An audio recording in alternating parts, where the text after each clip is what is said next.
प्रेमी सज्जनों, आत्मा क्या है?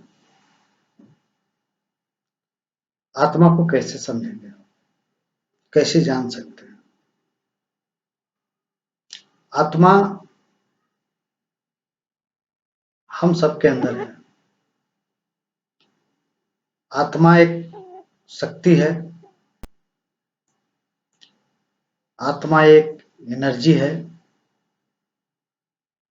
अगर वो आत्मा हमारे अंदर नहीं रहेगा तो ये शरीर कार्य नहीं कर सकती है। आत्मा को अनुभव कर सकते हैं, लेकिन वो अनुभव करने के लिए आत्मज्ञान की जरूरत पड़ती है। जब तक वो आत्मज्ञान हमें नहीं हो जाती, तब तक आत्मा को समझना बड़ा मुश्किल होता है। एक दृष्टांत आप सुने होंगे भी कि राजा जनक जी को आत्मज्ञान कैसे प्राप्त हुआ। एक बार वो गहरी निद्रा में सो रहे थे, तभी उनको सपना आता है कि सपने में मैं बहुत गरीब हूँ, दरिद्र हूँ, दर दर भिक्षा मांग रहे हैं, भटक रहे हैं, भिक्षा भी नहीं मिल पा रहा है, भूख से व्याकुल हैं।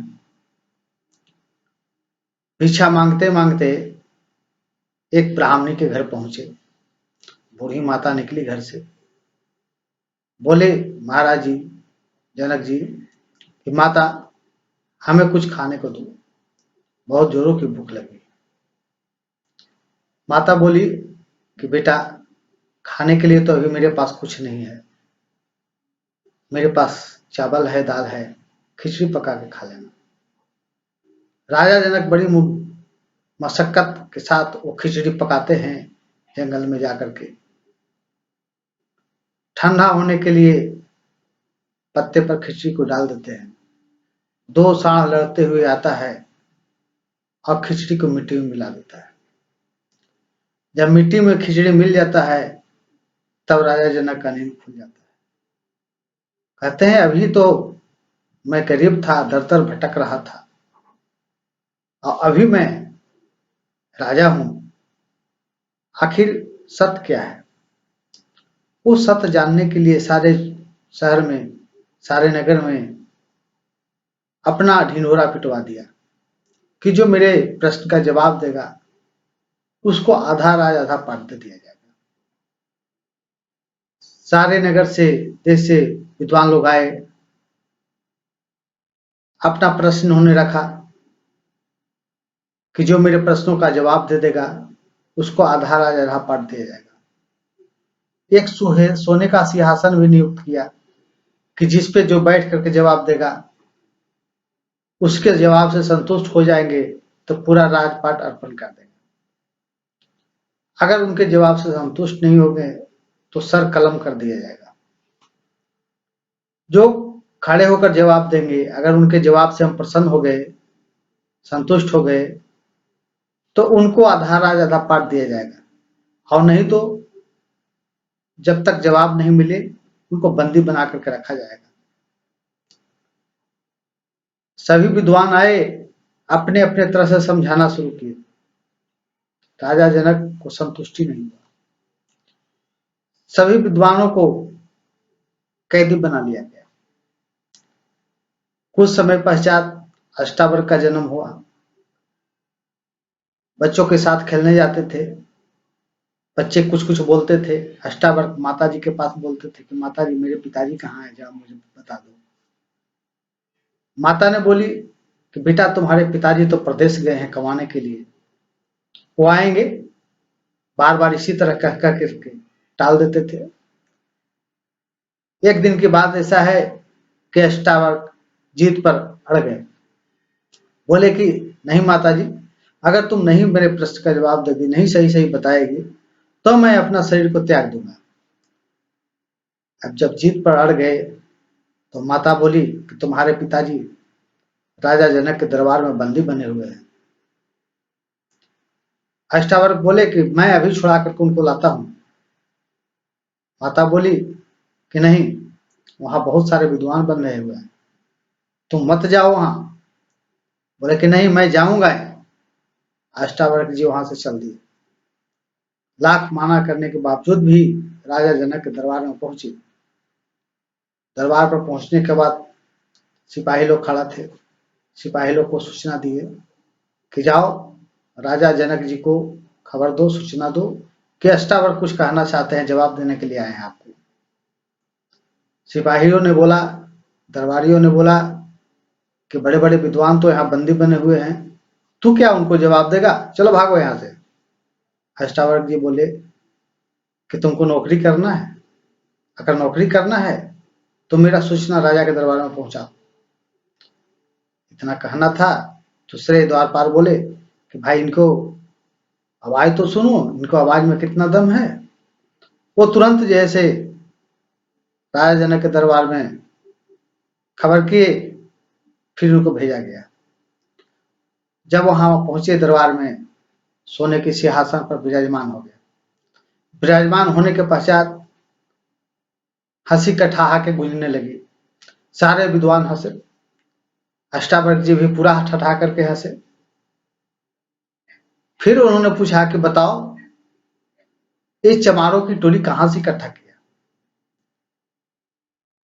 तो जनक जी कहें कि महाराज ये तो सारे विद्वान हैं, ये सब क्षत्रिय हैं,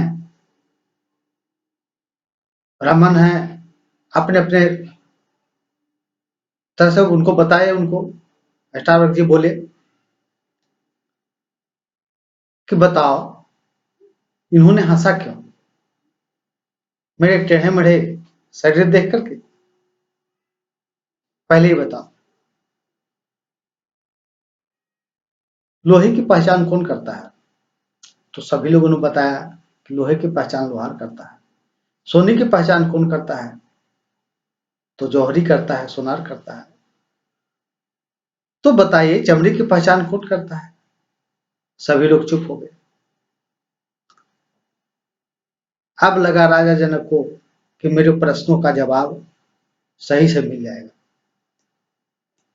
उसी समय राजा जनक का मंत्री कहने लगे कि महाराज इनका प्रश्न सत्य यह है क्यों है।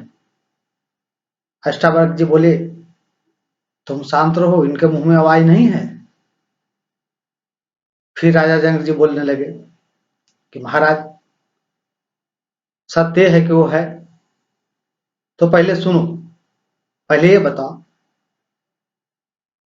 नदी तो टेढ़ी मेढ़ी जाती है। बोला जी महाराज, उसमें जलने बहने वाला जल कैसा होता है, तो जल होता है। नदी सीधी भी जाती है, उसमें बहने वाला जल कैसा होता है, जल होता है। तुमने ईख देखी है। बोले हाँ। तो टेढ़ी ईख भी होती है। तो हाँ महाराज। तो उसका रस कैसा होता है, तो मीठा होता है।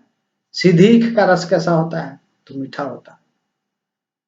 तो इसी तरह से ये टेढ़े मेढ़े जो शरीर है, इसमें बहने वाला जो ज्ञान है वो ज्ञान होता है।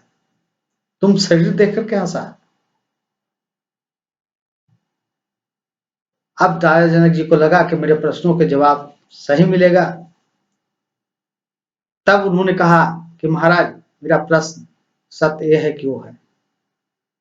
अष्टावक्र जी बोले कि पहले ये बताओ कि हमको गुरु दक्षिणा में तुम क्या देगा।